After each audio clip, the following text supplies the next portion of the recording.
Chapter 2. Jennifer and Ray are two little kids who live across the street from Vinny. Sometimes when the parents can't find anyone else, they ask me to babysit.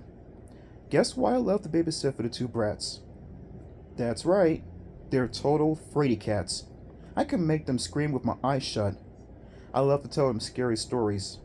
I told them stories that make their flesh creep, that curdle their blood, that make their hair stand on end. They always scream till they choke. If my story is really good, sometimes I can make them cry. They're pitiful. You've gotta love it. A few nights ago, I was down the road babysitting for them. I led the two little angels down the games room in the basement. I'm going to tell you a true story, I said. Please don't tell a scary story, Jennifer begged. Please don't scare us tonight, Ray whined. You should have seen how sweet they looked, begging me to go easy on them. But I turned the lights really low, and I told them the scariest ghost story I could think of. I used my creepy, whispery voice, and I spoke really softly so they had to lean in close to hear. Your parents don't want you to know this, I started, but it's a true story. Their eyes grew wider. I could see they were scared already. Another family used to live in your house, I told them.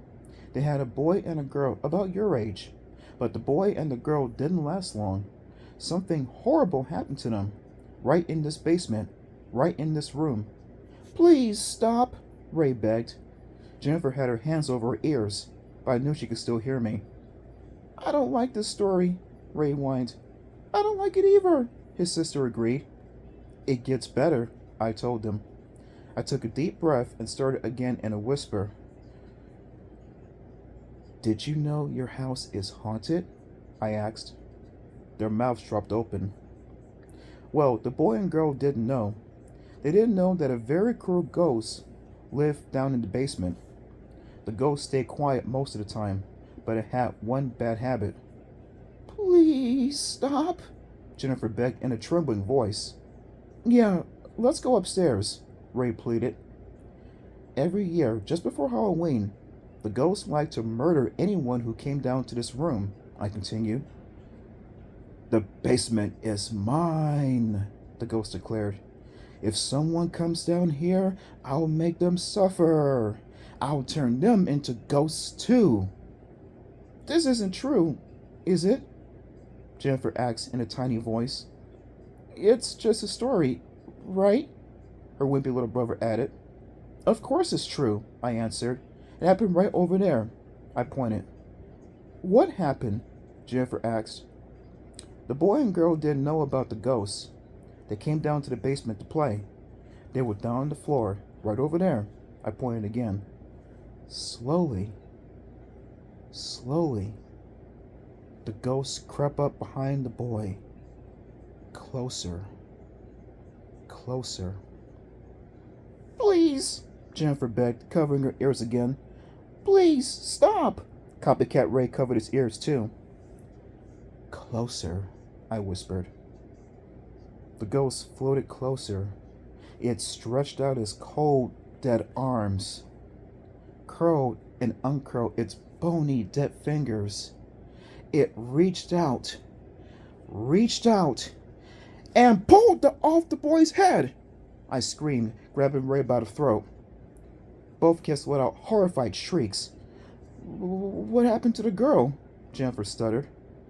She ran away, I told them. She was never seen again. That's why their parents sold this house to your parents. But the boy, Ray started. The headless boy is still down here, I whispered. I looked around as if searching for him. The headless boy haunts this basement now, waiting for fresh victims. That's a lie, Jennifer cried, jumping to her feet. It's just a story, right? There is no headless boy down here. Brandon, can we please go upstairs? Ray begged. He grabbed his sister's hand and held onto it for dear life. They were both so scared they were shaking like jelly. Maybe I should have given them a break. Maybe I should have stopped there. But I had a brilliant idea. Sit down, I ordered them. Don't move. I'm going to prove that the headless boy lives here. I'll be right back. They begged me not to leave them there, but I ran upstairs and found my bag. I always bring my bag of special stuff with me on hot mom's babysitting jobs. You know, masks and props to help me scare the kitties to death. I pulled out the ugly rubber mask I brought. It had stringy blue hair, gobs of green rubber slime pouring from empty eye sockets, and deep cuts and scabs all over its face. Perfect, I murmured to myself. I suppose I was grinning from ear to ear. My plan was so awesome. I quickly made myself headless. It was easy. I pulled my shirt up and buttoned it over my head. My head was completely hidden.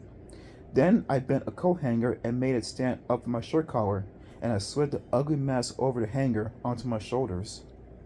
I checked myself in front of the hall mirror. Yes, the mask now looked on my head. Showtime. I made my way down the stairs and segued into the games room. I'm the headless boy, I cried in a deep, scary voice. I'm the headless one who haunts this basement. Ray screamed, but Jennifer just sneered at me. We know it's you, Brandon, she said. I'm the headless one, I repeated. Go ahead. Pull off the mask. They hesitated. Pull off the mask, I repeated. Finally, Jennifer stepped forward. She raised both hands to the sides of the mask and tugged it off. No head. No head underneath. They screamed so hard the wall shook, and they both started to cry. Both of them, wailing in terror. A great moment. But it only lasted a moment, because I turned toward the stairs, and it was my turn to scream.